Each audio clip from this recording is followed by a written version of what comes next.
Bueno,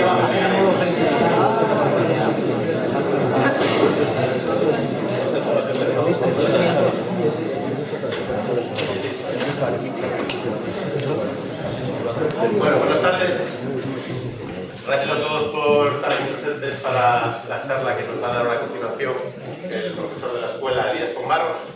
Y bueno, pues poco voy a presentarle porque si fuera un invitado que viene de fuera, pues haríamos la presentación. Pero bueno, con Elías, que es un profesor de la casa, pues todos, creo que todos lo conocéis.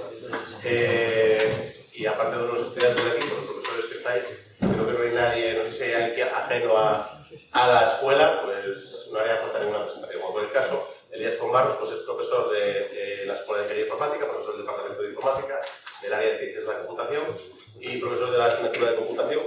Dentro de esa asignatura está enmarcada esta charla y de hecho pues, muchos de vosotros sois estudiantes, alumnos de la asignatura, pero también hay alumnos de otros cursos y también alumnos de grado.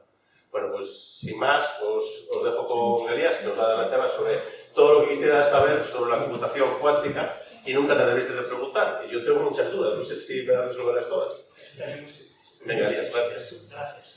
Bueno, muchas gracias por la presentación, gracias por vuestra presencia. Y bueno, como ha dicho el director de la escuela, vamos a intentar resolver esas dudas que uno puede tener sobre la computación cuántica. He organizado la charla precisamente en forma de preguntas y la primera es, bueno, una pregunta que se resuelve prácticamente sola. ¿Por qué una charla de computación cuántica hoy día 4 de diciembre de 2019? Bueno, pues si uno mira las noticias, se encuentra con un anuncio oficial de Google hace aproximadamente un mes en el que afirma haber conseguido una cosa que llaman la supremacía cuántica. Si uno lee las noticias, pues se entera de que lo que supuestamente ha hecho Google es resolver un problema con un ordenador cuántico en 3 minutos que se tardaría 10.000 años en resolver con un ordenador clásico, ¿vale? Entonces, bueno, parece una cosa interesante, parece algo que merece la pena conocer un poco más, ¿vale? Entonces, en esta charla voy a intentar explicar qué es un ordenador cuántico, qué tipo de problema ha resuelto Google, qué es eso de la supremacía cuántica y sobre todo intentar dar unas pinceladas de qué podríamos hacer nosotros como informáticos o como futuros informáticos con la computación cuántica, ¿vale? Entonces, desde luego lo primero que hay que hacer es definir qué es la computación cuántica. La computación cuántica se puede definir de manera así un poco rápida como un paradigma de computación en el que utilizamos propiedades de la física cuántica, de las partículas subatómicas, como puede ser el entrelazamiento, como puede ser la superposición, de las que hablaremos luego, para realizar cálculos, ¿vale?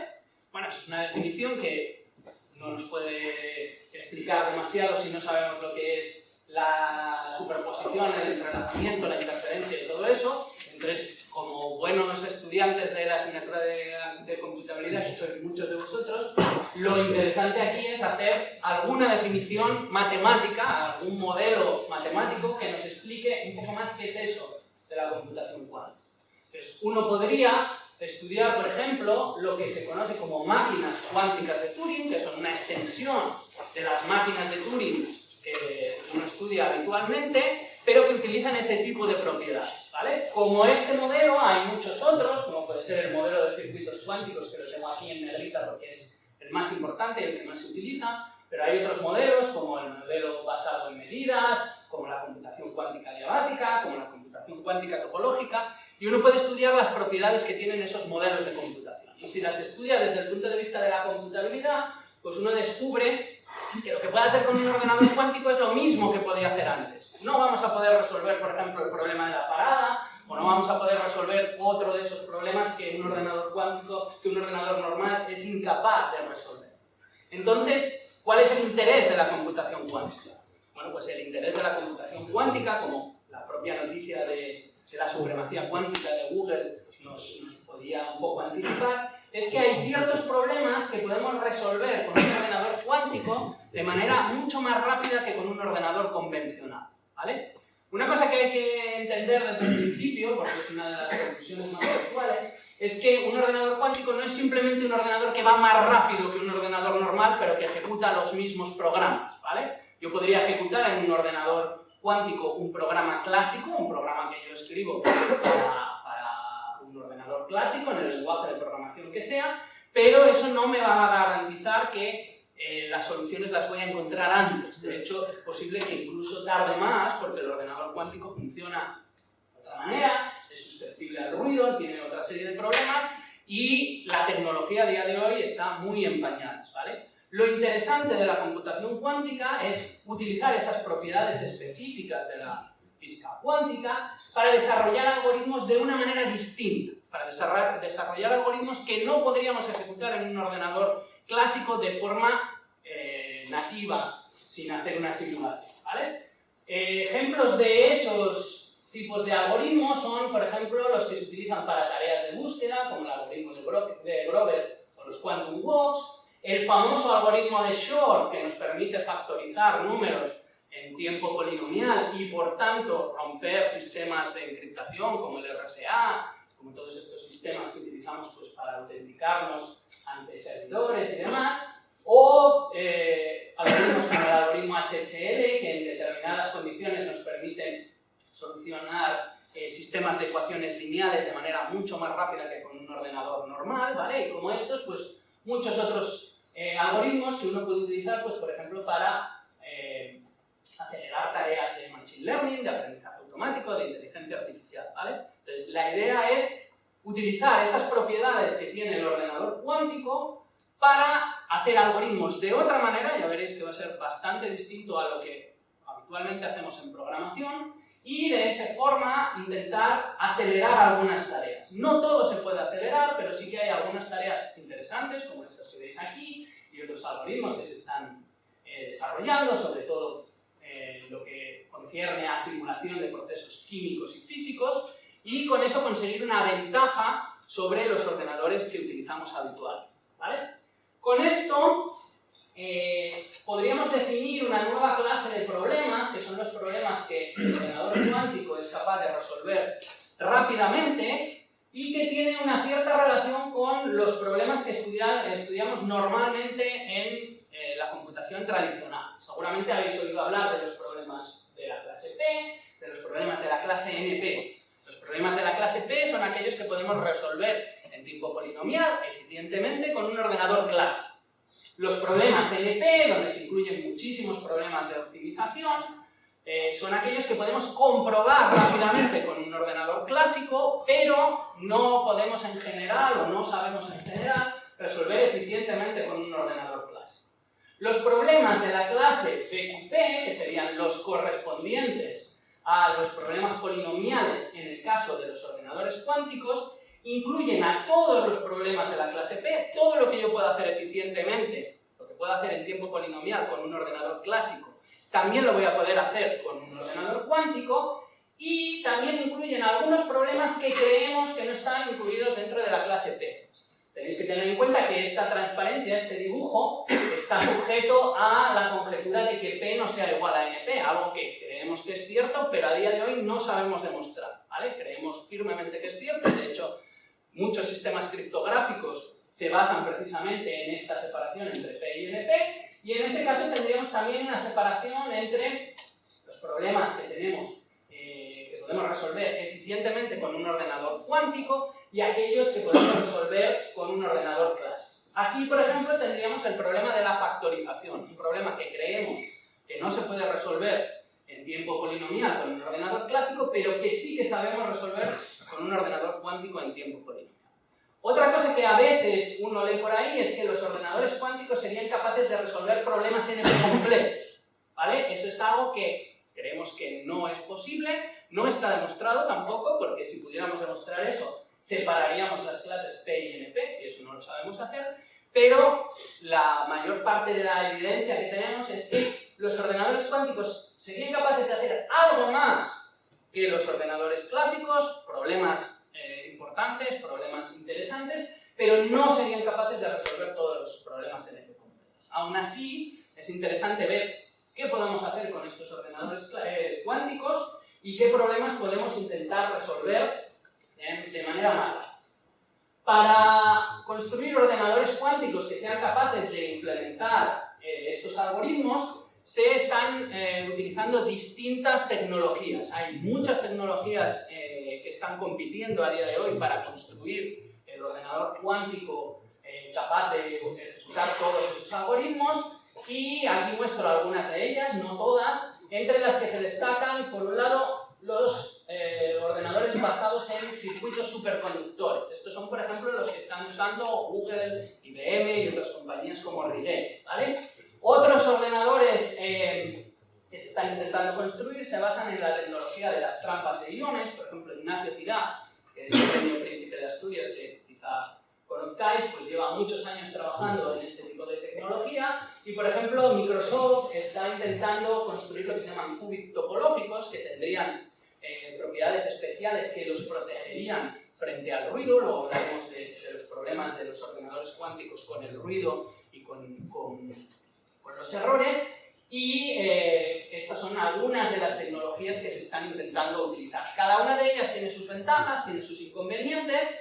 A día de hoy, la que más avanzada está, sin duda alguna, es la de los circuitos superconductores, pero no se ha conseguido todavía escalar estas tecnologías a un número de qubits que nos permita trabajar con problemas interesantes en la práctica, ¿vale? Ese sería uno de los objetivos después de conseguir esa supremacía. Si uno quiere saber un poco cómo funciona o cómo sería un ordenador que está basado en esta tecnología de circuitos superconductores, puede fijarse en los que está construyendo la compañía IBM dentro de su proyecto Quantum Experience, que son ordenadores que, como veremos luego, se pueden utilizar gratuitamente en la nube. Y ya veis que, bueno, pues la forma o la arquitectura, la tecnología que están usando estos ordenadores es bastante diferente a un ordenador de los que utilizamos habitualmente, ¿vale? Curiosamente, la mayor parte de toda esta tecnología no se utiliza para implementar lo que es el procesador en sí. El procesador en sí iría aquí abajo y sería prácticamente como un procesador normal de los que conocemos. De hecho, en esta transparencia, esto que vemos aquí es uno de esos procesadores cuánticos.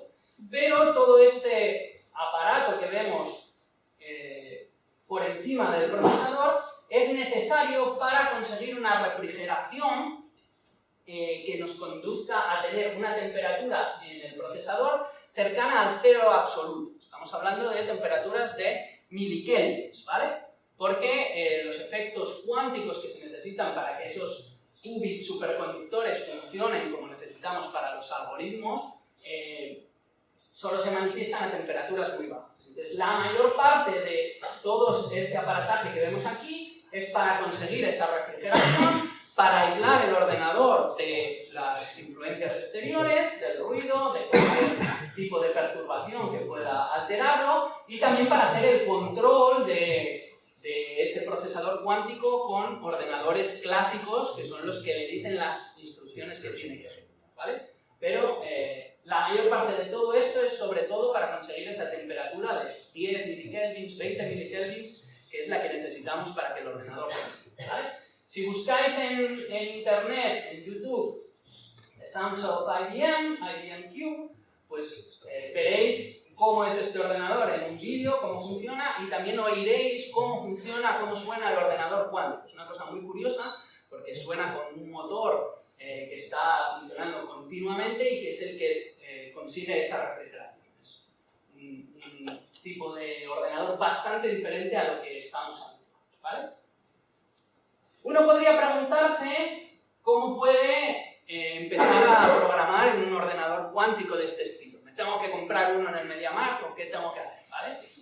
La cuestión es que, aunque los ordenadores de IBM y algunas otras compañías ya están a la venta, por ejemplo, este es el IBM Q1, que se vende, me parece, por varios millones de dólares, parte de la persona que tenga suficiente capital para comprarse uno de esos ordenadores y empezar a trabajar con él, IBM ha ofrecido desde hace ya unos cuantos años la posibilidad de acceder a estos sistemas con una cuenta en un servidor en la nube para poder probar cómo funcionan y para poder empezar a hacer algoritmos cuánticos, ¿vale? A día de hoy me parece que hay de 5 qubits, luego hablaremos de lo que son los qubits, unos 6 o 7 ordenadores y también otro ordenador de 14 qubits.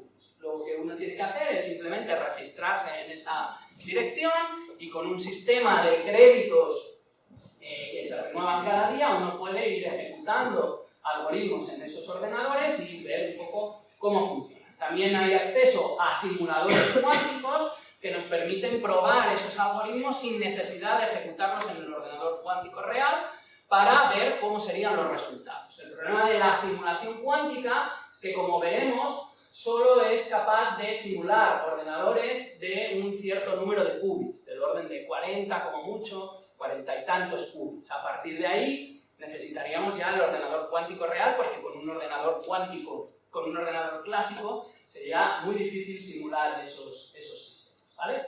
Aparte de estos ordenadores de IBM, también hay otros ordenadores que están disponibles en la nube y a los que se puede acceder creándose una cuenta gratuita, que son los que fabrica la empresa D-Wave, ¿vale? La empresa D-Wave fabrica ordenadores que tienen miles de qubits.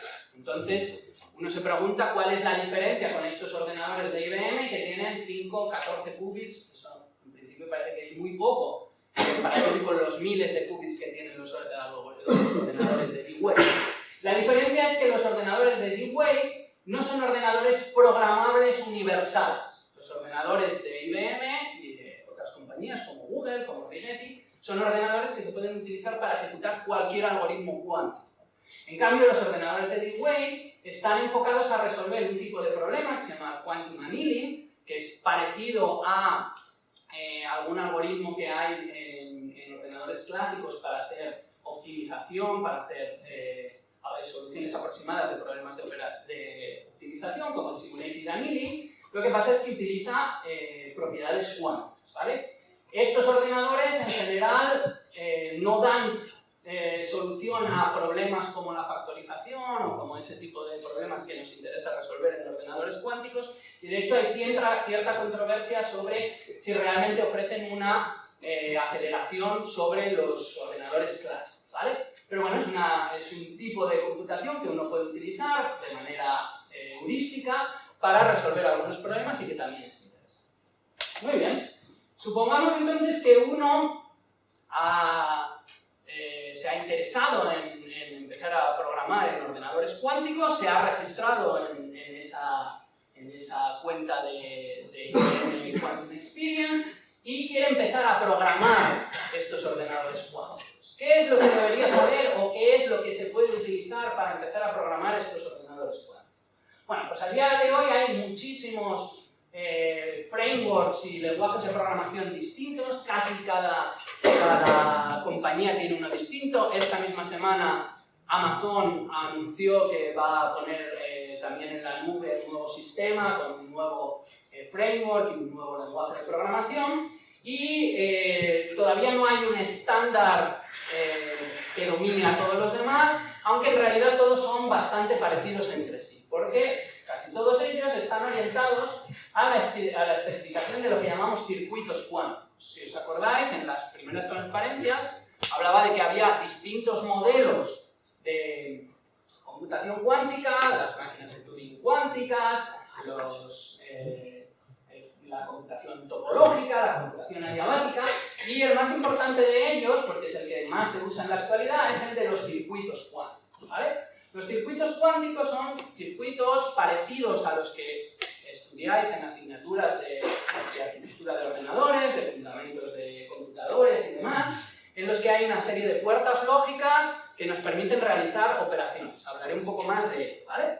Entonces, cuando uno entra en esta plataforma de IBM, se encuentra con que puede especificar esos circuitos cuánticos, aquí tendríamos las distintas puertas y los distintos qubits, o bien directamente con un entorno gráfico, o bien escribiendo un código que se parece mucho a un código en ensamblador, ¿vale? De hecho, lo llaman el Quantum Assembler, y es un tipo de lenguaje muy sencillo en el que simplemente especificamos pues, cuántos qubits vamos a utilizar y las puertas que vamos utilizando en cada uno de esos qubits, ¿vale?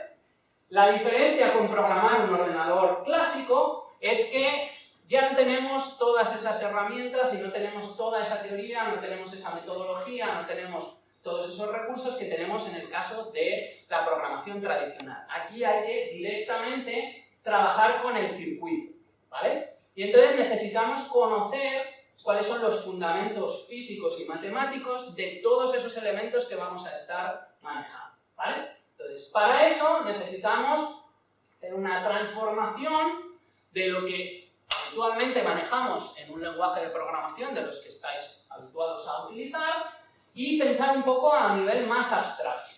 Cuando nosotros tenemos un algoritmo o una computación de cualquier tipo, tenemos normalmente tres tipos de elementos. Por un lado tenemos los datos de entrada, con los que queremos hacer las distintas operaciones. Por otro lado tenemos las operaciones que vamos a hacer y finalmente tenemos los resultados, ¿vale? Pues eso en un lenguaje de programación el que sea, lo tendremos con distintos tipos de datos, estructuras de control, estructuras de datos, distintas instrucciones y luego alguna forma de presentar esos resultados, bien en pantalla, volcarlos a disco o lo que sea. En el caso de los circuitos cuánticos, cada uno de estos elementos se corresponde con un concepto físico que a su vez tiene una representación matemática, ¿vale? Por un lado tenemos los datos con los que vamos a operar. Estos datos se corresponden con los famosos qubits de los que llevamos hablando un cierto tiempo y que enseguida vamos a ver matemática y físicamente con qué se corresponde. Por otro lado, las operaciones que vamos a realizar se van a corresponder con esas puertas cuánticas que veíamos en los circuitos de la transparencia anterior, que van a ser unas operaciones matemáticas con unas ciertas propiedades, ¿vale? Y finalmente, a la hora de leer los resultados, tenemos que hacer un proceso físico, que es lo que se conoce como una medición, ¿vale? A diferencia de los ordenadores habituales, aquí uno no puede simplemente mirar el qubit y ver qué valores hay ahí. Hay que hacer un proceso en el que se mide ese qubit y se obtiene un resultado. Y vais a ver que eso cambia mucho la forma de trabajar con este tipo de programación. Es muy diferente a lo que estamos habituados en la programación, ¿vale? Entonces vamos a ir viendo poco a poco cada uno de estos elementos para ver, aunque sea un poco por encima, cómo haría uno un algoritmo para un ordenador cuántico, ¿vale? Lo primero que tenemos que conocer es entonces qué es un qubit, qué es el famoso qubit. Bueno, los físicos, sé que hay alguno en la sala, me van a matar, pero un qubit no es más que un vector, ¿vale? Los físicos dirían que un qubit es un dispositivo, un sistema cuántico capaz de estar en dos estados diferenciales. Bueno, un qubit matemáticamente es un vector. Un vector que vive en un espacio, que llamamos un espacio de Hilbert, ¿vale? Lo que es el espacio de Hilbert, solo hay que pensar en un espacio vectorial que tenga dimensión 2, ¿vale? Entonces hay dos elementos en la base. Por un lado tenemos un elemento que llamamos el 0, esto es un vector de la base, y por otro lado tenemos otro elemento que llamamos el 1, y lo ponemos en esta notación, que se llama la notación de Dirac, esto es lo que se llama un qué. Y esto representa un vector, y esto representa un vector que es perpendicular a él, ¿vale? Entonces, un qubit puede estar en dos estados distintos, el 0 o el 1, pero también puede estar en lo que llamamos una superposición de esos estados. ¿Qué quiere decir que está en una superposición? Pues que es una combinación lineal de los elementos de la base. Cuando uno tiene un espacio vectorial, tiene elementos en la base, puede tener una combinación lineal de esos elementos. Si uno quiere, puede pensar en este vector como el vector 1, 0 y en este vector como el vector 0, 1. Y entonces uno puede tener cosas que no son ni 1, 0 ni 0, 1, sino que están en medio de las dos cosas, que tienen ahí unas coordenadas, ¿vale? Una coordenada en el primer vector, una coordenada en el segundo vector. Estas coordenadas no pueden ser cualesquiera. Tienen que ser números complejos. Es importante acordarse de esto para luego, por lo menos, acordarse de que estos numeritos pueden ser negativos, y tienen que cumplir que su módulo al cuadrado sumado me dé 1. Enseguida vamos a ver por qué ese módulo al cuadrado sumado me tiene que dar 1, ¿vale? Pero un qubit no es más que un elemento de esta forma, donde yo lo especifico con dos valores complejos, cuyos módulos al cuadrado sumados me dan, ¿vale? Hay distintas representaciones gráficas de esto, la esfera de Bloch, bueno, los físicos son muy tendentes a dar este tipo de representaciones gráficas y relacionarlas con propiedades de las partículas, como el spin y demás, pero para empezar a programar un ordenador cuántico no hace falta saberlo, ¿vale? Lo que sí hace falta saber es cómo obtiene uno el valor de un qubit cuando quiere observarlo, cuando quiere obtener un resultado. Y ahí es donde uno tiene que hacer una medida. Bueno, pues lo que me dice la teoría de la mecánica cuántica, de la física cuántica, es que cuando yo observo uno de esos valores, uno de esos qubits, aunque yo aquí tengo números que podrían tener infinitos decimales, eso podría ser 0,0.73, lo que sea, ¿vale? A la hora de medirlos, yo nunca obtengo valores con decimales, sino que obtengo o bien el estado 0 o bien el estado 1. Uno de esos dos estados es lo que yo obtengo, o el 0 o el 1. Y además lo obtengo probabilísticamente. No siempre obtengo lo mismo, sino que un estado preparado, un qubit preparado de la misma forma, con el mismo alfa y con el mismo beta, a la hora de medirlo me podría dar valores distintos, ¿vale? Y los valores que me van a dar dependerán del módulo al cuadrado del alfa y del beta.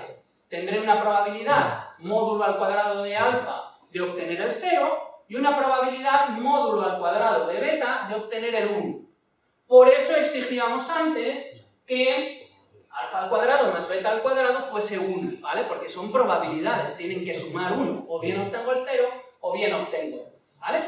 Aquí vemos uno de los cambios radicales con respecto a la programación que nosotros hacemos habitualmente, y es que un algoritmo, un circuito cuántico que uno ejecute con la misma entrada, que ejecute siempre de la misma forma, no siempre va a dar el mismo resultado, ¿vale? Vamos a tener un tipo de computación que es probabilista. Esto hay que tenerlo en cuenta a la hora de diseñar los algoritmos y a la hora de ejecutarlos. Normalmente un algoritmo cuántico no lo ejecuta una única vez y se queda con la respuesta, sino que lo ejecuta varias veces y tiene que hacer algún tipo de estudio estadístico con las respuestas que obtiene o ejecutarlo varias veces para obtener la respuesta que uno espera, ¿vale? Entonces es una computación probabilista, ¿vale? Por esa propiedad de la mecánica cuántica de que cuando yo observo un sistema que está en una superposición, no siempre obtengo el mismo resultado, ¿vale? Aquí ya hay un cambio bastante radical sobre lo que estamos habituados a utilizar, ¿vale? Normalmente, además, uno no trabaja con un solo qubit, sino que trabaja con un número más grande de qubits para poder representar más datos. En ese caso, cada uno de los qubits, si yo tengo n, puede estar en el estado 0 o en el estado 1. Así que yo podría tener un estado global que fuera todo ceros y el último un 1, todo ceros, un 1 y un 0, todas las combinaciones posibles de n ceros y unos, ¿vale? Así que tendría 2 a la n posibilidades distintas, ¿vale? Esto es lo mismo que cuando uno tiene n bits en un ordenador clásico, ¿vale? Uno puede tener 000, 001, ¿vale? Todas las posibles combinaciones. Pero como estamos trabajando con sistemas cuánticos, también podemos tener una superposición de todos esos valores a la vez, ¿vale? Cuando uno oye hablar de que los ordenadores cuánticos trabajan con todas las posibilidades a la vez, a lo que se están refiriendo es a que uno está trabajando con un vector genérico de esta forma, donde estos numeritos de aquí me indican la probabilidad de obtener cada uno de esos valores cuando yo mida el sistema, ¿vale? Y por supuesto, lo que va a pasar es que la suma de esos números al cuadrado, de esos módulos al cuadrado, tiene que ser 1, porque yo a la hora de medir voy a obtener uno de esos valores con esa probabilidad, ¿vale? Luego aquí ya hay dos cambios con respecto a lo que estamos habituados en la computación clásica. Por un lado, el hecho de que obtenemos resultados de forma probabilista, y por otro lado el hecho de que al trabajar con superposiciones estamos trabajando de alguna forma con muchos valores a la vez, con un número exponencial de valores a la vez. Por eso os decía antes que cuando uno intenta simular un sistema cuántico con un ordenador clásico, se tiene que quedar en un número relativamente pequeño de qubits, porque cuando el n crece mucho, el número de parámetros que yo necesito para representar el sistema en general es muy grande, crece exponencialmente. Si yo tengo, por ejemplo, 100 qubits, tengo 2 a la 100 distintos valores que representar. Eso es imposible representarlo en ningún ordenador clásico de los que tenemos y de los que posiblemente tengamos, ¿vale? De ahí la diferencia y, por otro lado, la potencia, en principio, que ofrecen los ordenadores. ¿Vale? A la hora de medir un sistema de n qubits, uno puede hacerlo de varias formas. La primera forma es medir todos los valores a la vez, y entonces va a pasar lo mismo que nos pasaba cuando teníamos un único qubit, que vamos a obtener pues, una cierta cadena, 0, 1, 1, 0, 0, 0, la que sea, con una probabilidad que va a depender del coeficiente que iba delante de esa cadena en el vector que representa el estado con el que estoy trabajando. ¿Vale? Esa es una forma de trabajar, pero también tengo otra que es medir solo uno de los qubits con los que estoy trabajando en el sistema. ¿Vale? Imaginaros que yo tengo 10 qubits y mido solo el primero. En ese caso yo voy a medir y voy a obtener o un 0 o un 1, y el sistema, en lugar de colapsar, como hacía antes, a una cadena que tiene 0, 1, 1, 0, 0, lo que sea, ya definida, va a colapsar solo en el qubit que yo he medido. ¿Vale? Con lo cual voy a tener una superposición que va a ser la superposición, la suma de todos aquellos vectores de los que tenía en la expresión de la suma antes, que sean compatibles con el valor que yo he medido. Imaginaros, por ejemplo, que yo mido un 0. Pues lo que me va a quedar aquí es una suma de vectores donde el primer qubit es 0 y los demás pueden ser lo que sea.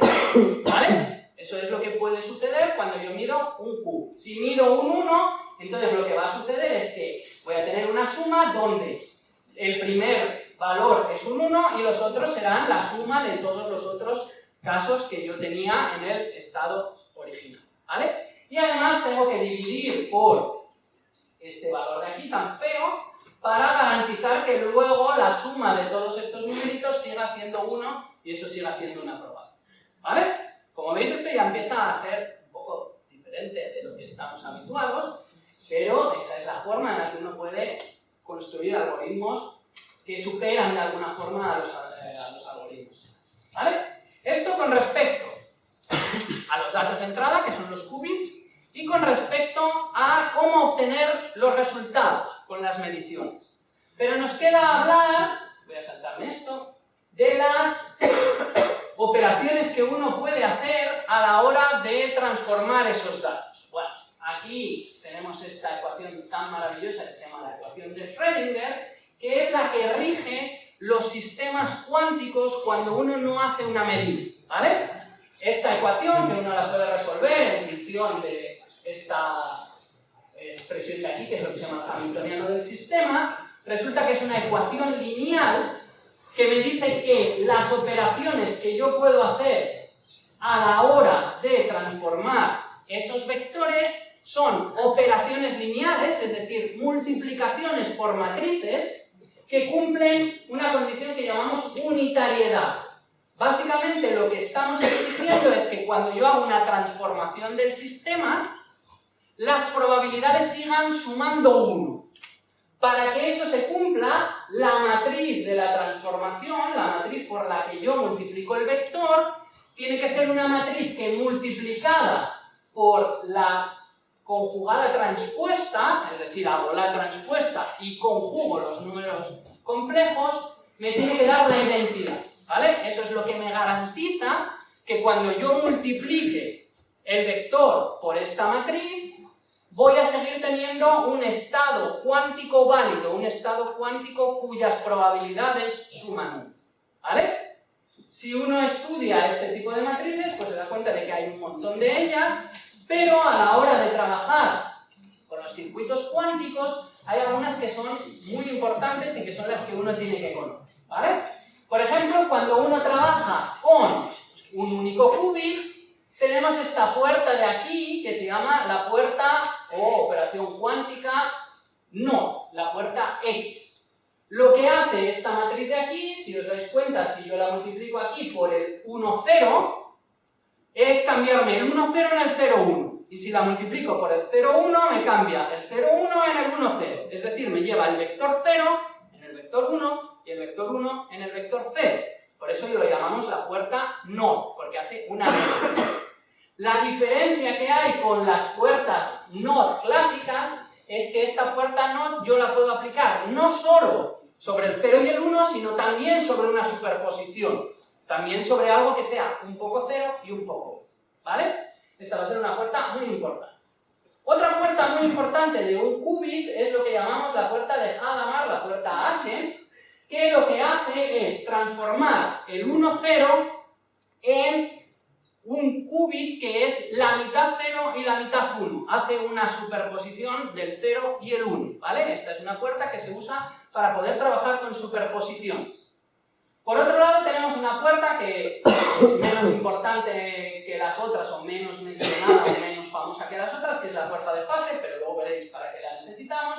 Y por otro lado tenemos una puerta muy importante, que es lo que llamamos la puerta NOT controlada, la puerta NOT, que lo que hace es producir entrelazamiento, ¿vale? Luego hablamos un poco de lo que es el entrelazamiento y para qué nos sirve. Es una propiedad de los sistemas cuánticos que no tiene un análogo en los sistemas clásicos a los que estamos habituados, ¿vale? Y la importancia de esta puerta CNOT, o el funcionamiento de esta puerta CNOT, es que cuando yo aplico esta puerta CNOT entre dos qubits distintos, si el primero es 0, el segundo se queda tal cual.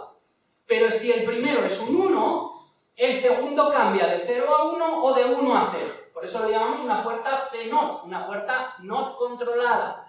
Porque si el primero es 0 no se hace nada, pero si el primero es 1, se aplica una puerta NOT al segundo, ¿vale? Estamos controlando la acción sobre el segundo qubit con el primer qubit, ¿vale? Y esta puerta va a ser muy importante porque nos permite hacer entrelazamiento. Si no tuviéramos entrelazamiento, cada qubit estaría trabajando por sí mismo, independientemente de los otros, y entonces no tendríamos un sistema que no se pudiera simular con un ordenador clásico, ¿vale? La importancia de estas 4 puertas de aquí es que con ellas yo soy capaz de construir cualquier otra puerta cuántica que a mí me interese en mi circuito, ¿vale? Esto es una propiedad que llamamos la universalidad y tenemos una teoría semejante a la que tenemos con las puertas que vosotros estáis habituados a utilizar en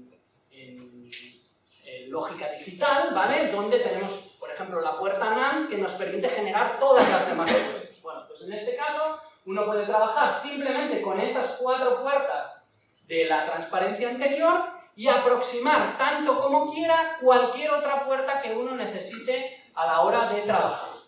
Eso es un resultado teórico que nos permite restringirnos a estas puertas, pero también es cierto que los ordenadores cuánticos que uno utiliza habitualmente, por ejemplo el IBM, trabajan con puertas de un qubit, con todas las posibles puertas de un qubit, y con una puerta de 2 qubits, por ejemplo con la puerta CNOT. Y con eso uno también es capaz de construir cualquier otra puerta que uno vaya a necesitar, ¿vale? Entonces, aunque el número de puertas es infinito, para los matemáticos de hecho es infinito no numerable, uno puede restringirse a trabajar incluso con un conjunto de puertas a costa de tener que utilizar pues bastantes puertas para aproximar alguna de las otras que uno pueda hacer, ¿vale? Otra cosa que hay que tener en cuenta a la hora de trabajar con estos ordenadores cuánticos son los problemas de ruido y los errores. A diferencia de lo que sucede con un ordenador clásico, no tenemos estados completamente diferenciados, ¿vale? Cuando nosotros estudiamos matemáticas discretas, pues estudiamos sistemas que son discretos, que están separados entre sí. No es lo mismo el 0 que el 1 y no hay nada en el medio. Pero aquí tenemos cosas en el medio, ¿vale? Entonces tenemos un sistema analógico en el que los errores podrían empezar a acumularse. A lo mejor yo quiero hacer una rotación del qubit para que quede a medias entre el 0 y el 1, pero me paso un poco o me quedo un poco corto. En la siguiente operación quiero hacer otro tipo de transformación y también el parámetro que yo hago pues no llega o se queda corto. Esos errores podrían ir acumulándose y dar al traste con la computación. De hecho, este fue un problema que se planteó al principio de los estudios de la computación cuántica y era un problema grave. Pero Shor, el mismo que encontró el algoritmo para la factorización de números, fue el primero en proponer un esquema que se representa en este circuito de aquí para codificar los qubits mediante más de un qubit para poder reforzarlos y protegerlos ante errores. Es algo parecido a lo que sucede con los códigos correctores de errores clásicos que uno utiliza, por ejemplo, cuando quiere enviar información. Cuando uno quiere enviar información puede enviar, en vez de un 0, 3 ceros. Si hay algún error en el camino, pues a lo mejor uno de esos ceros se transforma en un 1, pero me llegan 2 ceros y un 1, yo lo descodifico por mayoría y corrijo el error. Bueno, pues aquí lo que estamos haciendo, por ejemplo, es representar un qubit mediante 9 qubits físicos. Un qubit lógico mediante 9 qubits físicos, y eso está demostrado que me protege ante cualquier error de un único qubit. Hay muchos códigos correctores de errores distintos, es un área de investigación que está muy en boga últimamente, precisamente porque los ordenadores que tenemos sufren ese tipo de errores, pero que nos garantiza que si tuviéramos un número de qubits suficientemente grande, podríamos hacer computaciones tan fiables como nosotros necesitamos. ¿Vale? Muy bien. Con esto vemos que la forma de trabajar en computación cuántica es bastante diferente a lo que estamos habituados en computación tradicional. En realidad, la computación cuántica con circuitos, tal como la hemos presentado aquí, no es más que la multiplicación de una matriz por un vector, ¿vale? Empezamos con un vector inicial, que es el estado inicial del sistema, multiplicamos por una matriz, que es la transformación que hace todo ese circuito que tiene todas esas puertas, y al final hacemos una medición, ¿vale?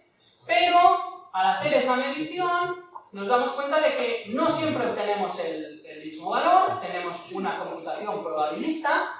Otra propiedad que también es distinta con respecto a la computación tradicional es que las operaciones son siempre reversibles, porque las matrices siempre tienen inversa, ¿vale? Eso es algo que nos impide, por ejemplo, directamente usar puertas de las que utilizamos en computación tradicional como el OR o como el AND, porque el AND de dos valores puede ser 0 con tal de que uno de los valores sea 0, pero si yo sé que el AND de los valores es 0, no puedo volver hacia atrás y recuperar los valores. En computación cuántica, todas las operaciones tienen que ser reversibles y eso me fuerza a trabajar de una manera distinta, ¿vale?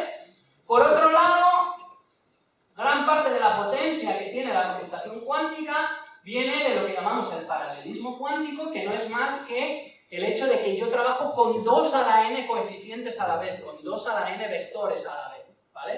Eso es algo que en general no sabemos cómo simular con un ordenador clásico, ¿vale? Además, se producen una serie de efectos, como el efecto de interferencia, que se da cuando yo tengo valores en esos vectores que son negativos. De manera que esos valores negativos, al sumarse con otros, pueden cancelarse y hacer que una cierta solución no se dé luego a la hora de medir, ¿vale? Esos son efectos que hay que utilizar en los algoritmos cuánticos para conseguir los resultados que uno espera.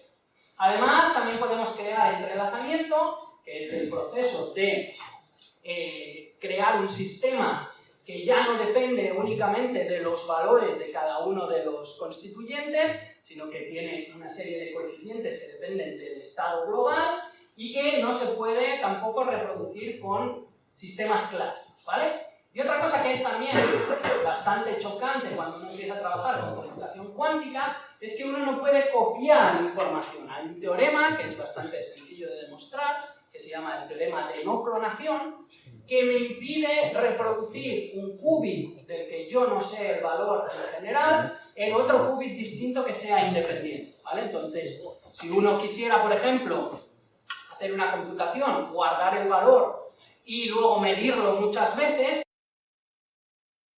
no puede hacerlo porque no puede copiar ese valor en general sin que se produzca un entrelazamiento entre esos dos valores y sin que se produzca un colapso cuando uno mide uno de los dos valores entrelazados, ¿vale? Entonces, como veis, en general la computación cuántica es bastante diferente a lo que utilizamos habitualmente, ¿vale?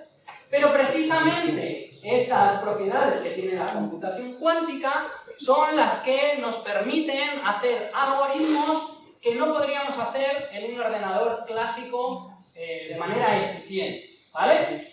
Como os decía, pues muchas veces uno lee por ahí noticias sobre la computación cuántica y ve cosas como que los ordenadores cuánticos prueban todas las posibilidades a la vez. ¿Eso es verdad? Bueno, pues como estamos en computación cuántica, la respuesta es a la vez que sí y a la vez que no. No es ni que sí ni que no, es una combinación de las dos.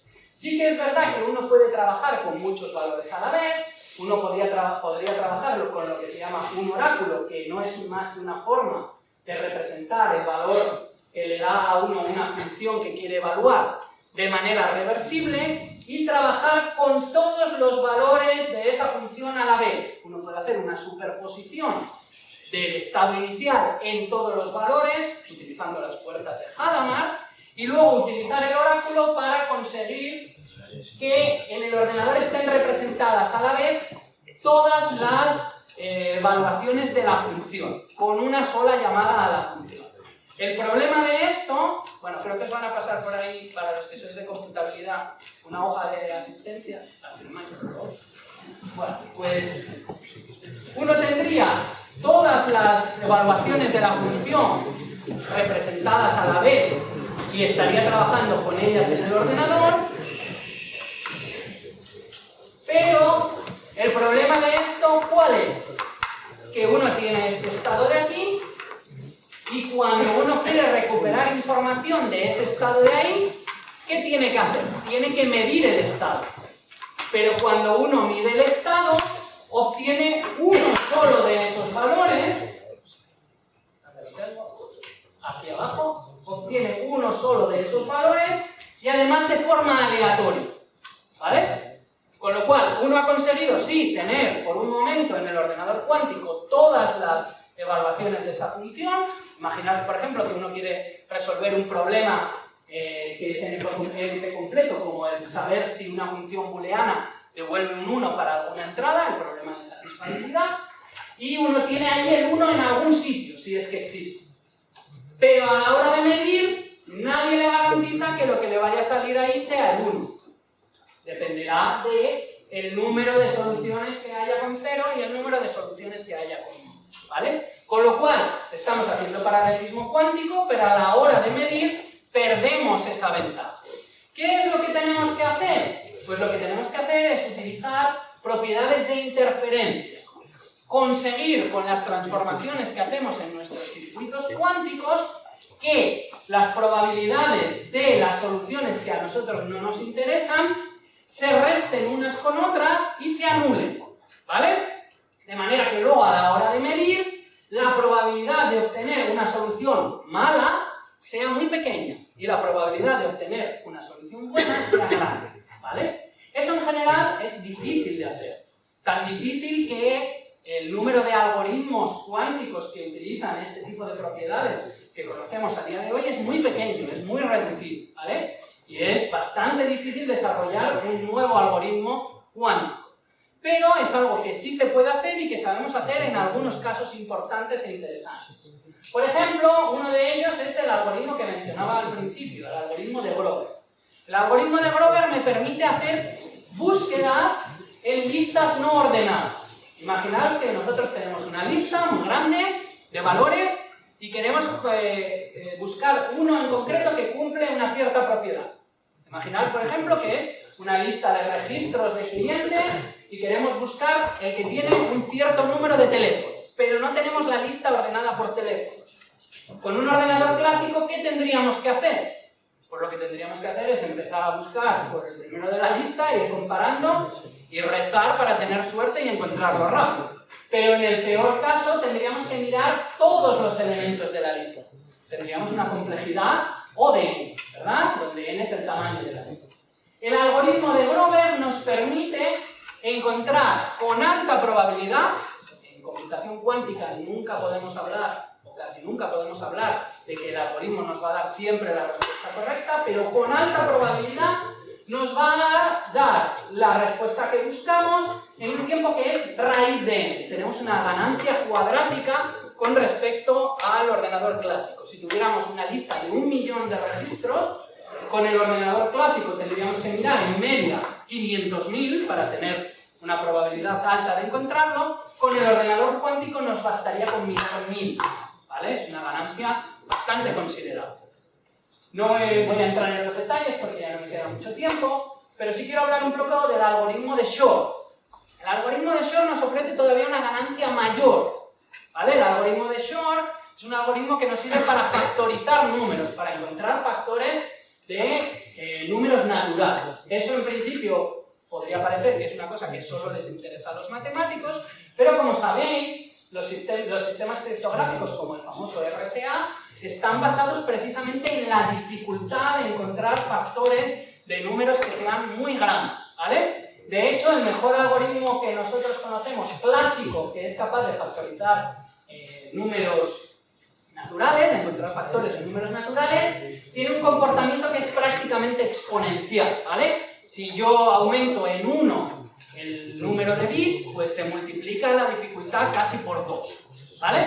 Bueno, pues lo que descubrió Shor en 1994, me parece que es que hay un algoritmo cuántico que eso es capaz de hacerlo en un tiempo que es casi del orden de n², que es muchísimo mejor que este tiempo de aquí que es casi exponencial, ¿vale? Para hacer eso hay que hacer un circuito un poquito más complicado, que tiene por aquí una cosa que se llama la transformada cuántica de Fourier y demás, pero es una cosa que está muy estudiada, que es conocida y que uno podría utilizar para romper este tipo de sistemas, y por eso desde hace ya unos cuantos años los expertos en criptografía están desarrollando lo que se llama criptografía postcuántica, que sea resistente incluso a los ataques de los ordenadores, ¿vale? Como estos hay otros algoritmos de los que os hablaba antes, el algoritmo HHL, los algoritmos, por ejemplo, para hacer simulación de sistemas físicos y demás, pero quisiera concluir la charla hablando un poco de qué es lo que ha hecho Google. ¿Por qué Google ha salido en las noticias? Bueno, pues Google ha conseguido lo que John Preskill hace unos años llamó la supremacía cuántica, que es ese momento en el que un ordenador cuántico es capaz de realizar físicamente un cálculo que a un ordenador clásico le llevaría mucho más tiempo. Ya hemos visto que hay situaciones, por ejemplo en el algoritmo de Shor, donde teóricamente sabemos que eso puede llevarse a cabo, ¿vale? Pero hay que construir el ordenador. Hemos visto también que el ordenador cuántico pues tiene unas particularidades bastante especiales. Los que se construyen con circuitos superconductores tienen que estar enfriados casi al cero absoluto, son susceptibles a errores, ¿vale? Bueno, eso hay que hacerlo y ver que funciona. Lo que proponía John Preskill es pues, mostrar una tarea que en la práctica se puede hacer con un ordenador cuántico y que con el ordenador clásico no se pueda, ¿vale? Esa tarea no tiene por qué ser útil, simplemente tiene que ser una tarea que el ordenador clásico no sea capaz de hacer, ¿vale? Entonces lo que hicieron en Google fue trabajar durante bastantes años para perfeccionar esa tarea, esa tecnología de los circuitos superconductores y conseguir ejecutar un circuito cuántico aleatorio, ¿vale? Un circuito cuántico aleatorio que tiene pues estas puertas CZ que son parecidas a las C0 de las que hablábamos antes, tiene las puertas H de las que hablábamos, tiene aquí lo que se llama la raíz cuadrada de la puerta X, que está relacionada con la X que veíamos antes, un circuito que en principio no tiene ninguna utilidad práctica, pero que un ordenador clásico sería prácticamente incapaz de simular en un tiempo razonable, ¿vale? En el caso de los ordenadores de IBM, de Google, que tienen 53 qubits, pues se calcula que es del orden de 10.000 años, ¿vale? Luego vino IBM y dijo otra cosa, pero en principio esta es una tarea que sería difícil de realizar con un ordenador clásico. Y si aumentamos el número de qubits sería todavía más difícil, ¿vale?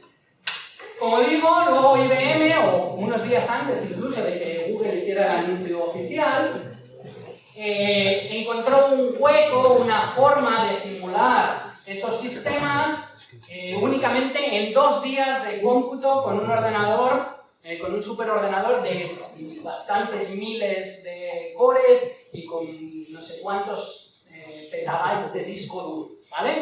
Entonces lo que hacen es almacenar todos esos 2 a la n coeficientes en el disco duro y utilizarlos, ¿vale? Pero, como veis aquí, esto sigue creciendo y si uno tuviera, en vez de 53, 54 qubits, tuviera un número de qubits mucho mayor, eso ya sería imposible simularlo con un ordenador real, ¿vale? Entonces, este es el tipo de tarea que ha conseguido realizar Wu, ¿vale? ¿Qué podemos esperar ya para concluir en el futuro? Bueno, por un lado, que se confirme la supremacía cuántica, ¿vale? Pues que se hagan estos experimentos con otros ordenadores y que se hagan con más qubits y que ahí ya se cierre completamente la posibilidad de simularlo ni con discos duros enormes ni con nada, ¿vale? Por otro lado, encontrar aplicaciones, por ejemplo, en simulación de procesos químicos, veis aquí algunos intentos que ya se han hecho exitosos de simular estructuras de moléculas sencillas con ordenadores cuánticos, en los ordenadores que vamos a tener a corto plazo, que son pequeños y con ruido, ¿vale? Por otro lado, mejorar las tecnologías para implementar esos qubits de manera que podamos escalar a tamaños mayores, ¿vale? También conseguir computación cuántica tolerante a fallos, utilizar esos códigos correctores de errores para hacer ordenadores que, aunque tengan ruido, sean capaces de corregirlo mediante esas técnicas, ¿vale? Y por supuesto, siempre estamos a la búsqueda de nuevos algoritmos cuánticos que nos permitan mejorar los algoritmos clásicos que ya existen. Y bueno, esta es un poco la presentación. Creo que ahora muchos tendréis clase, pero si queréis quedaros algunos y hacer alguna pregunta, estoy más que encantado de responder a alguna. Muchas gracias por la atención. Seguimos ahora con las preguntas. Muchas gracias, Elías.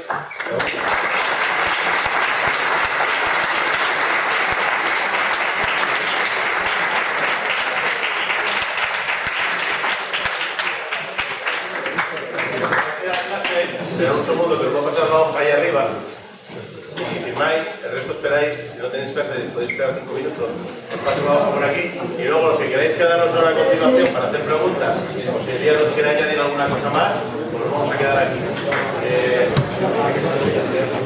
Nada, 2 minutos para que salga la gente que tenga que salir, que tengáis que firmar y luego quedamos los que queráis.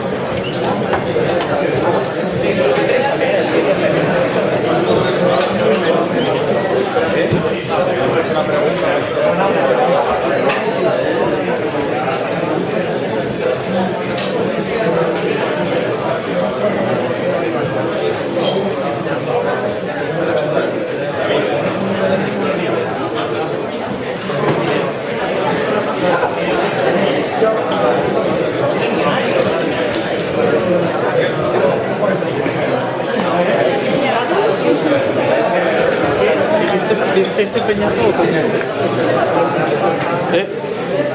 Uno o dos.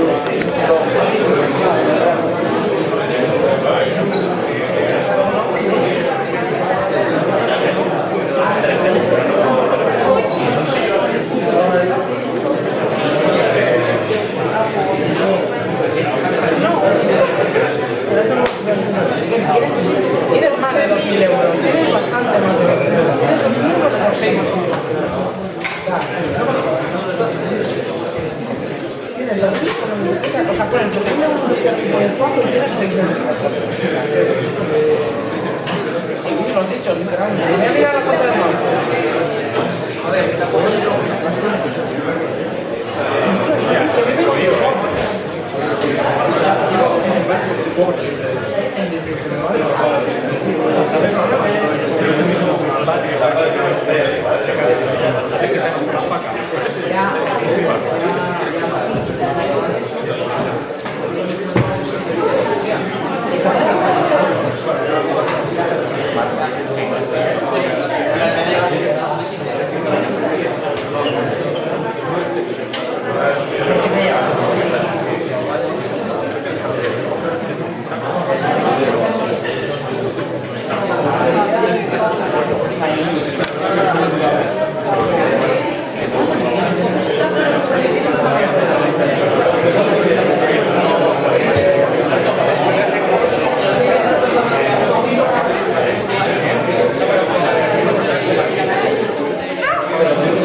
Hay que hacer lo que se llama una simulación tipo Feynman, en la que se van calculando pues, una serie de caminos que van sumando a las probabilidades y demás.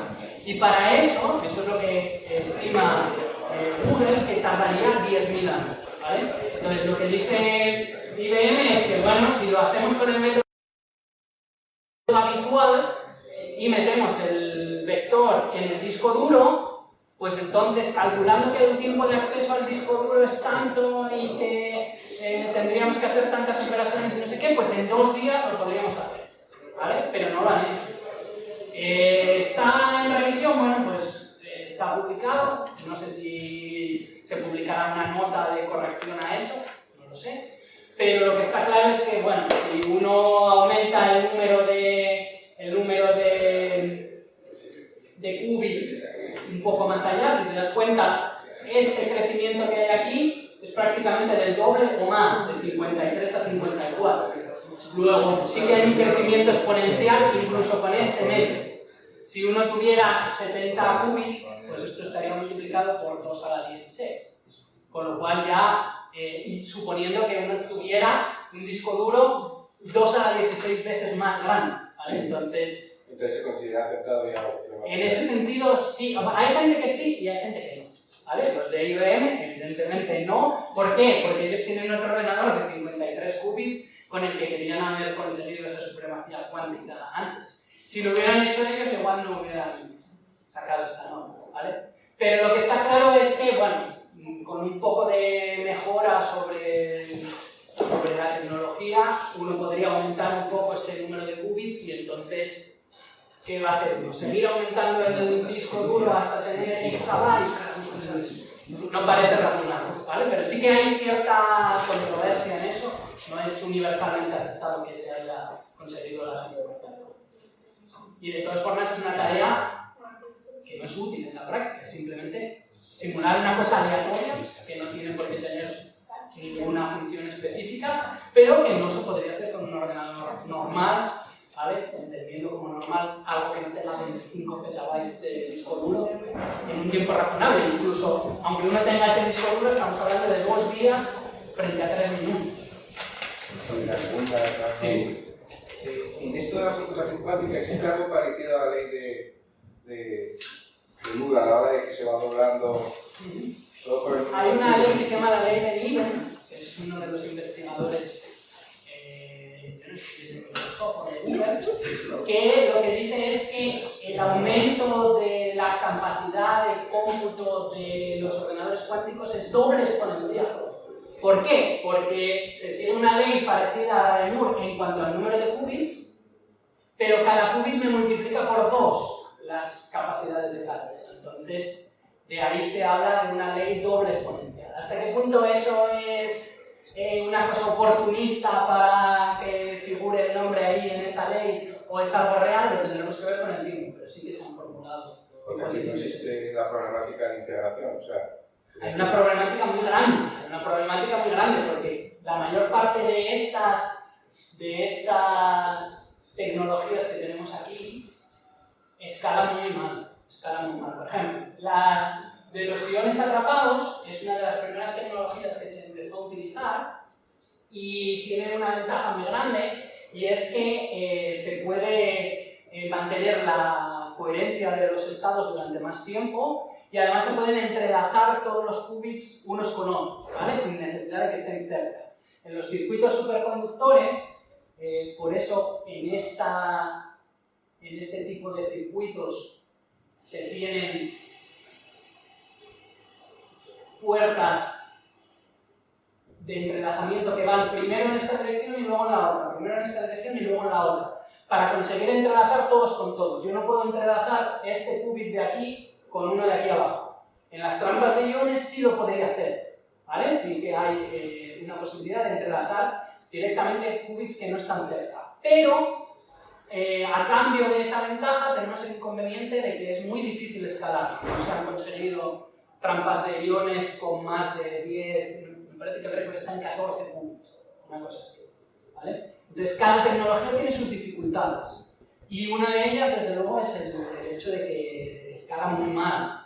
Todo esto que veíamos en el ordenador la mayor parte son, aparte de los circuitos de refrigeración, cables para controlar cada uno de los qubits y mandarle las instrucciones de qué puertas se tienen que ejecutar. Si uno empieza a tener más qubits, pues eso crece el número de cables ahí también un montón, y además la topología de esto tiene que ser, de momento no se puede hacer en 3 dimensiones, tiene que hacerse en 2 dimensiones, con lo cual para entrelazar cosas lejanas cada vez tienes más problemas porque están más lejanas. Entonces el escalado de esto precisamente es una de las dificultades más grandes. No es cojo otro módulo de memoria y lo pincho allí y ya lo uso.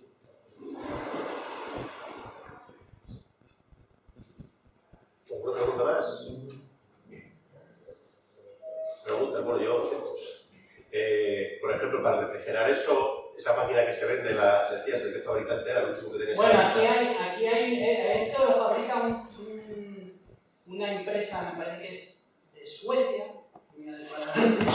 que se llama Blue Fox. Yo estuve en algún congreso hablando con gente de esta empresa, y es muy curioso porque ha aumentado el mercado que tenían para este tipo de sistemas de refrigeración un montón en los últimos años. Antes era para laboratorios muy especializados y ahora, como todo el mundo quiere hacer, todas las empresas grandes quieren hacer ordenadores de estos, pues están vendiendo muchísimo más.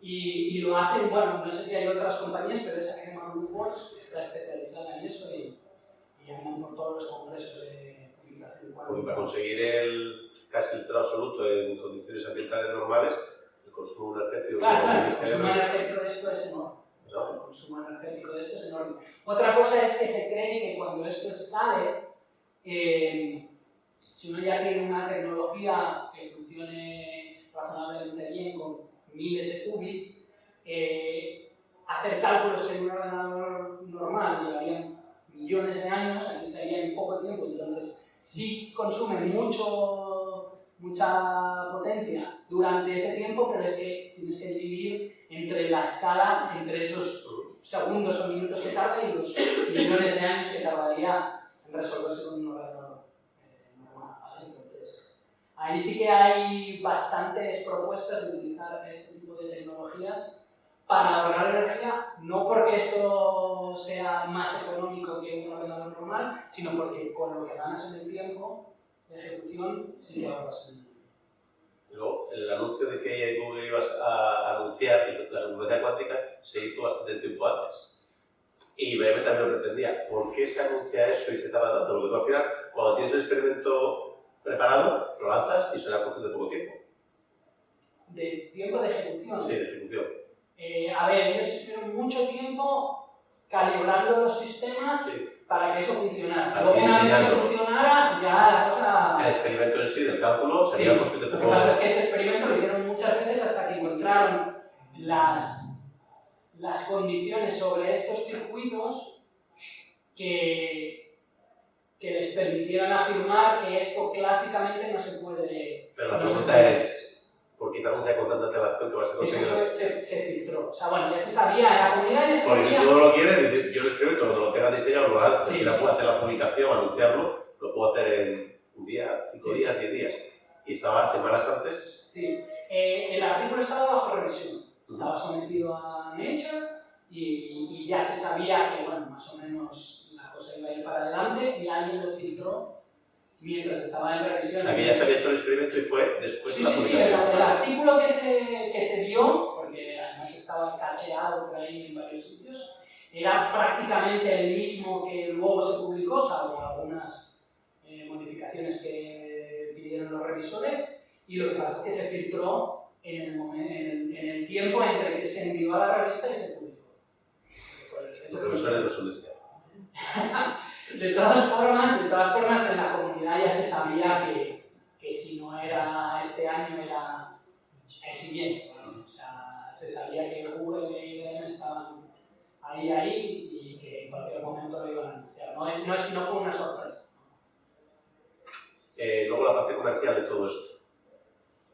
Posibilidad de los ordenadores ser utilizados comercialmente. Hoy por hoy, no, ¿verdad?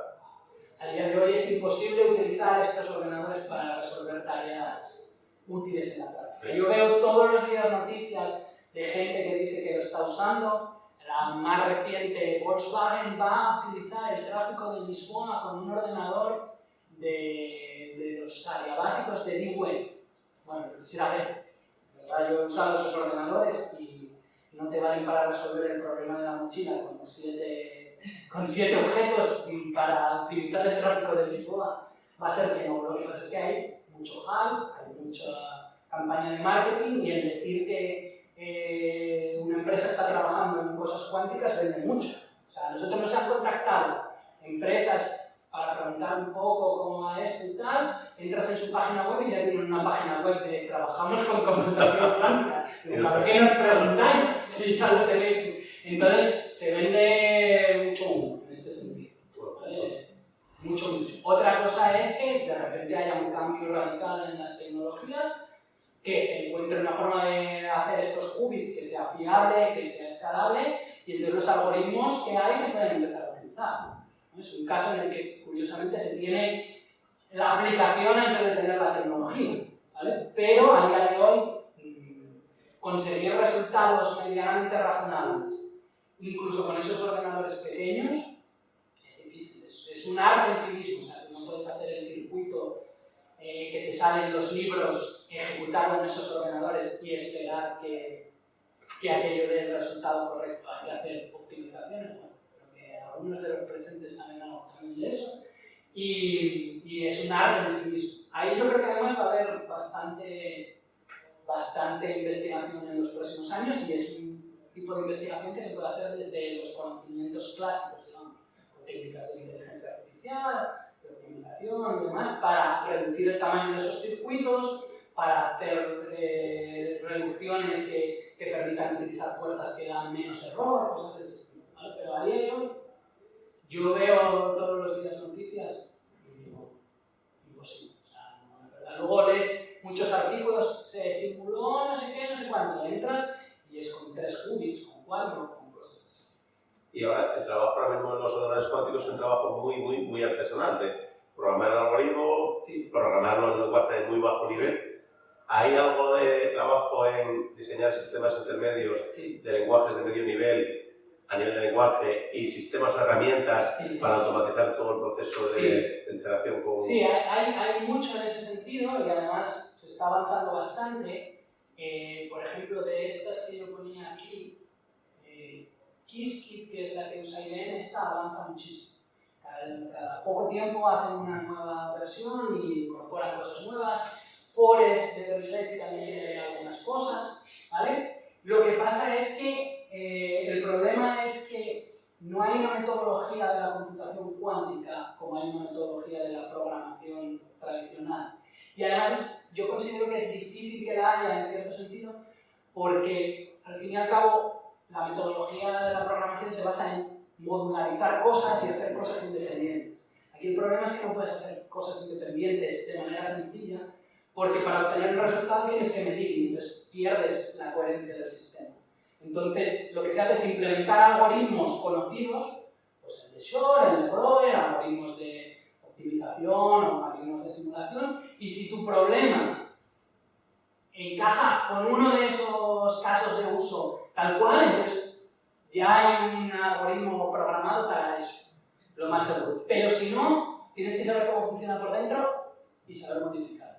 Y para lanzar un programa, ¿tú qué tienes que hacer? ¿Lanzarlo varias veces, obtener los resultados y tú encargarte de comprobar estadísticamente cuál es ese resultado? Sí. ¿No te lo hace automáticamente? Lo que haces, por ejemplo, en la plataforma de IBM es que tienes, bueno, cuando tú le das aquí al botoncito, te sale una ventanita que te pide el número de repeticiones que quieres. Y entonces gastas una serie de créditos que te dan al día en más repeticiones o menos. Y luego lo que obtienes es unas estadísticas muy básicas de número de veces que te salió cada uno de los estados, y tú con eso te arreglas. O también puedes descargar la secuencia de mediciones en cada uno de los experimentos y tú con eso te arreglas. No hay, en principio, hombre, se podría encapsular eso si tú sabes el algoritmo que vas a usar. Se puede encapsular para luego esos resultados tratarlos estadísticamente y hacer lo que necesites con ellos. Si no entiendo mal, también en la computación cuántica hay un ciclo entiendo de reloj. ¿Qué frecuencia se suele utilizar el ciclo? Aquí cada uno de estos... Bueno, es que hay una cosa también importante, y es que la profundidad del circuito no puede ser de momento muy grande, porque cuanto mayor número de puertas tengas aquí, más probabilidad tienes de que este interactúe con el entorno y entonces se estropean las propiedades cuánticas y lo que te sale puede ser cualquier cosa. Entonces, se trabaja con circuitos muy pequeños y cada puerta de estas yo creo que se ejecutan en orden de microsegundos,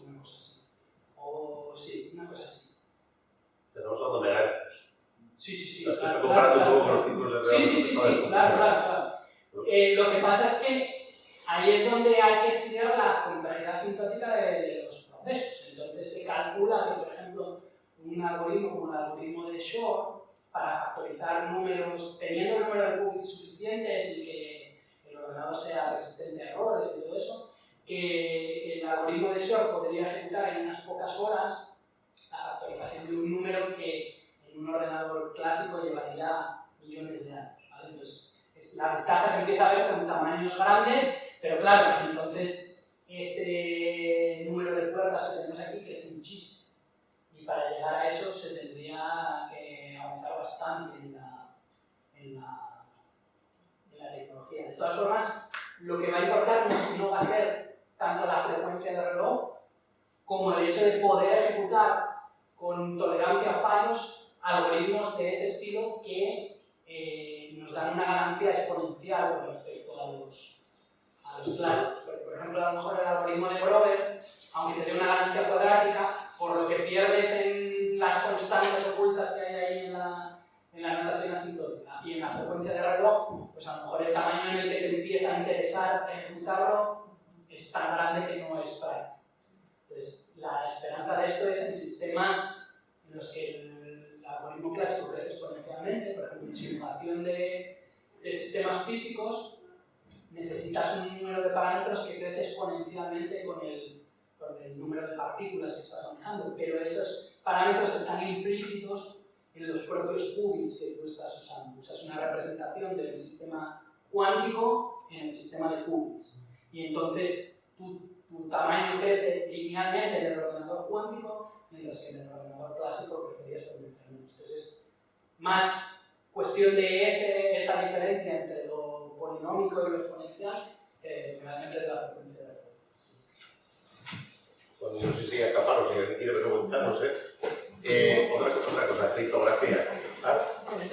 No, sí, es una cosa rápida, porque mencionaste que IBM y demás que dejan acceso a estos ordenadores, o sea, pero eso es, pues, ¿es escrito de una forma y sea monetariamente o necesitas ser académico o puedo cogerlo ahora? Tú entras aquí, sales ahora, entras en tu ordenador aquí, te registras y empiezas a usar. Y en este D-Wave, hasta hace poco sí que estaba más restringido, pero también a día de hoy simplemente te registras. Los de D-Wave son un poco más rácanos en lo que ofrecen, te ofrecen 1 minuto de ejecución al mes,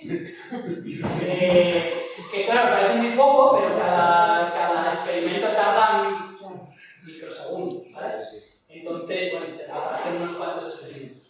Pero no, ninguno de los dos requiere nada. De hecho, fue una apuesta de IBM hace 3 años, me parece, y además fue propuesto por investigadores y por informáticos españoles. El equipo que está desarrollando toda esta plataforma está dirigido por un gallego que se llama Ismael Faro y tiene un montón de programadores españoles, sobre todo de Galicia y de las Islas Canarias, y se lo propusieron a IBM y dijeron, IBM decía, ¿y esto quién lo va a usar?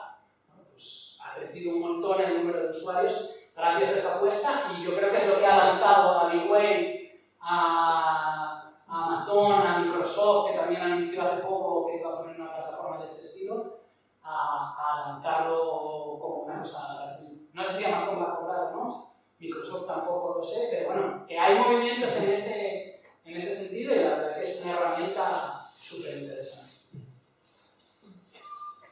¿Y el futuro cuál es? Porque vamos a ver, yo no creo que vaya a haber un ordenador cuántico concretamente, que habrá un módulo.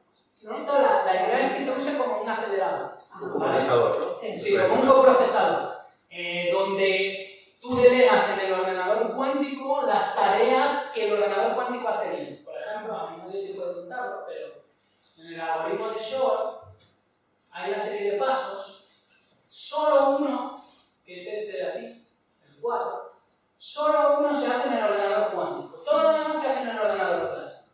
Cuando uno llega aquí, esto se lo manda al ordenador cuántico y el ordenador cuántico le devuelve este valor R y luego uno hace estas comprobaciones a ver si le vale o no, ¿vale? Si no tiene relación. Hay otra serie de algoritmos que se llaman algoritmos variacionales, donde uno tiene un modelo híbrido en el que el ordenador clásico prepara una serie de parámetros, se los manda al ordenador cuántico, el ordenador cuántico le devuelve la respuesta y con eso se establece como una especie de ida y venida en donde el ordenador clásico vuelve a pedir otros valores y así optimizan una función, ¿vale? Entonces, la idea es hacer eso, es hacer un sistema que se especialice en resolver los problemas que hace bien el ordenador cuántico. Nadie va a ejecutar la Excel en un ordenador cuántico. Que resuelvan las tareas. Las tareas en las que el ordenador cuántico supera con creces al ordenador clásico. Lo otro no tiene sentido porque es mucho más costoso mantener el estado cuántico y, vamos, estamos hablando de 50 qubits, incluso aunque tengamos 1000 qubits o 5000, apenas puedes hacer nada que con un ordenador clásico no puedas hacer si tienes un algoritmo eficiente. Entonces, para los algoritmos que el ordenador clásico funciona eficientemente, los que te ofrecen ahí en las plataformas de IBM o de Webster, ¿se conoce cómo es el ordenador cuántico por debajo? Sí, entrando en esa página hay una descripción de las topologías. Bueno, hay que tener varias cosas en cuenta. Aparte del número de qubits, hay que tener en cuenta pues, las topologías que tienen, qué qubits se pueden conectar unos con otros, las calibraciones, todos los días lo calibran y entonces te ponen el error de esta puerta en este qubit es de este orden, no sé qué, no sé cuánto. Todo eso lo tienes allí o bien a través de la web o a través de una API que también puedes utilizar para conectarte y lanzar los experimentos y consultar el estado de los ordenadores. Es que además si no es muy difícil programarlos porque tú puedes hacer el algoritmo con una serie de puertas, pero esas puertas luego se van a traducir a las puertas nativas de la arquitectura. Entonces, si tú no tienes en cuenta las puertas que realmente va a ejecutar el ordenador, el error va a crecer muchísimo, porque con cada puerta añades un poquito de error. Entonces, lo interesante es conocer la arquitectura para decir, bueno, pues yo creo el algoritmo, el circuito, de manera que aproveche al máximo la conexión de los qubits, saber pues un poco qué qubits funcionan bien con qué puertas y demás.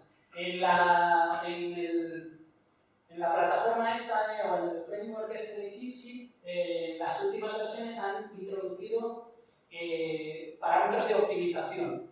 Tú escribes tu circuito y le puedes decir que lo ejecute tal cual o que te haga optimización de nivel 1, 2 hasta 3. Y entonces él hace un algoritmo clásico ahí heurístico y cambia un poco los qubits, las puertas y tal, para que el circuito sea equivalente, pero que en principio sea mejor. Y se nota la diferencia. Se nota la diferencia. Creo que Ramiro ha trabajado eso. Nosotros trabajamos en una cosita que simplemente, una vez que tienes el circuito, tienes que tener en cuenta que los qubits, para que una puerta lógica, una puerta cuántica se pueda ejecutar sobre los qubits, tienen que ser adyacentes en la arquitectura. Y entonces, si no son adyacentes, tienes que meter puertas adicionales. Claro, que te permiten intercambiar el contenido de los qubits. Que simplemente para nosotros es un problema de scale, que nosotros lo resolvemos, podemos hacer eso sin entender lo que está haciendo el algoritmo. De hecho, uno de los problemas que tiene esto de los algoritmos cuánticos es entender lo que hacen. Sí. Y más difícil será diseñarlos. Es decir, tú pusiste el algoritmo este de Shor, el paso este, ¿cómo llevas esa acción a un algoritmo cuántico? Pues, No, claro, por eso decía que estos algoritmos pues, son muy difíciles de diseñar, se cuentan prácticamente con los dedos de la mano. De hecho, hay artículos por ahí de gente entera en el campo preguntando ¿por qué no hay más algoritmos cuánticos?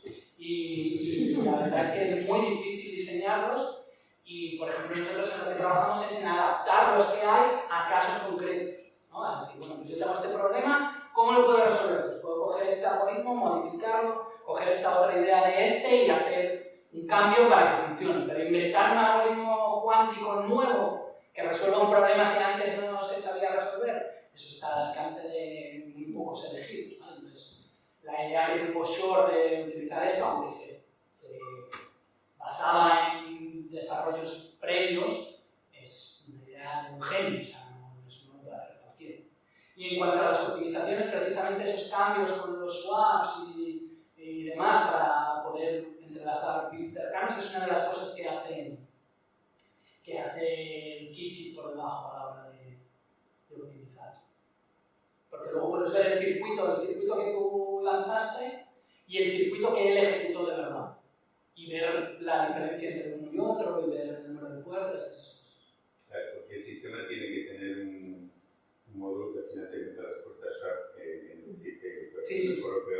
Sí, es que si no, no lo puedes ejecutar. Tú a la hora de construir este circuito aquí, ahora me parece que lo han cambiado, pero antes lo que pasaba era que tú primero seleccionabas, aquí se ve, pone custom to top.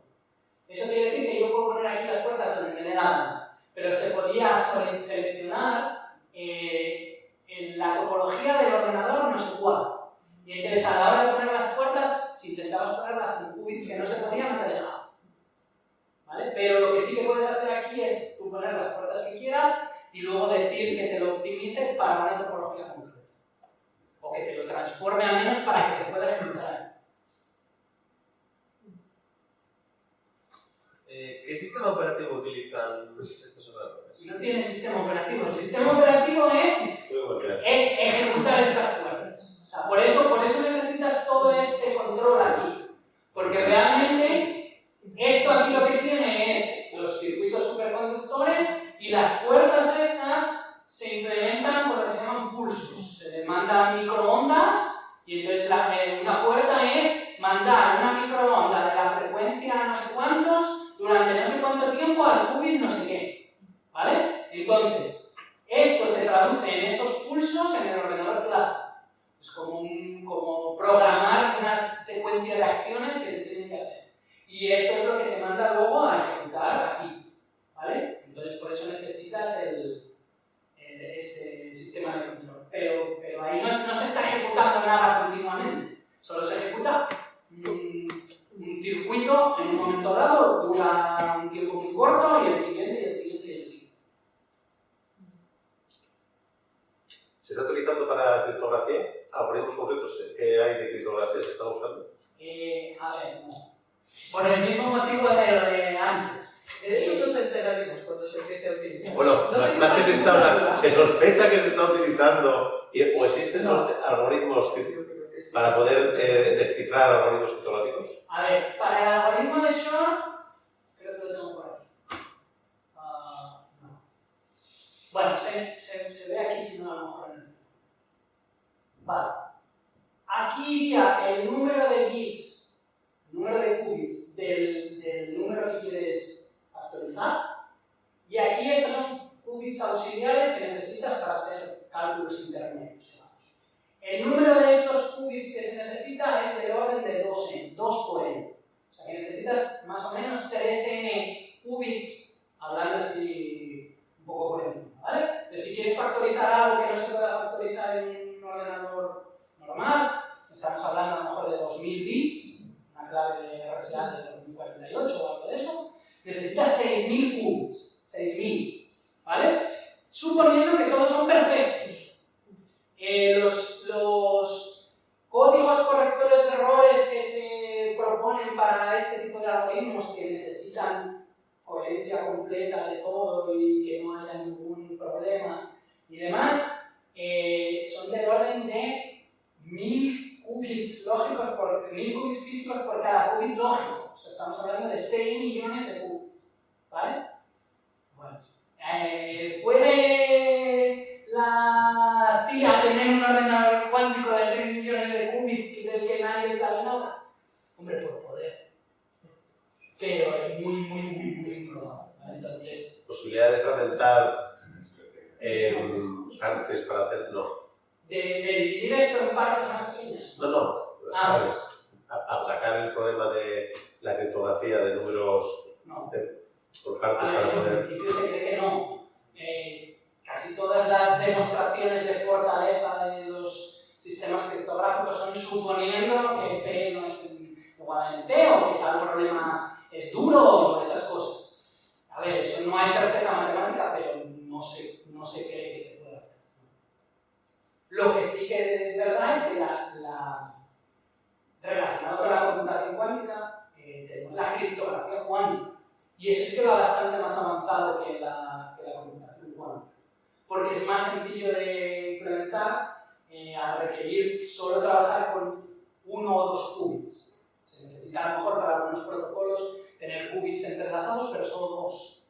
Entonces uno puede distribuir claves de manera segura utilizando sistemas de este estilo, pero que no necesitan escalar a muchos qubits, sino que trabajando con pocos pues se puede hacer algo útil. Y hay empresas que venden aparatitos que funcionan de manera cuántica y sirven para distribuir claves seguras.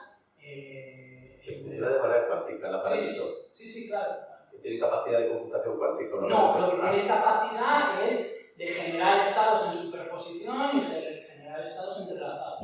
Entonces hay una teoría que es la teoría de la criptografía cuántica, que se basa en todas estas propiedades, que son matemáticamente muy bonitas, y permite garantizar que si hay, por ejemplo, alguien en el medio escuchando, por el hecho de que no se puede copiar información y por el hecho de que cuando tú mides un estado colapsa en uno de los dos y esas cosas, se va a detectar si hay alguien en el medio. Entonces, es una alternativa para distribuir claves de manera segura basándose en propiedades físicas, en propiedades cuánticas. Y eso funciona. O sea, de hecho, hace pocos años los chinos consiguieron distribuir claves de esta forma desde un satélite enorme, a bastantes kilómetros de altura. Y eso se sabe hacer porque la tecnología es más sencilla. La tecnología es de trabajo con pocos qubits. Y eso se vende, vamos, de hecho en Suiza hay una empresa que se llama ID Quantic que ya ha desplegado sistemas de este estilo para votación electrónica y demás. O sea que eso lleva bastantes años de ventaja sobre esto. Otra cosa es que siga siendo caro y que no esté todavía no sea una cosa normalizada, pero eso lleva mucha ventaja. Es mucho más.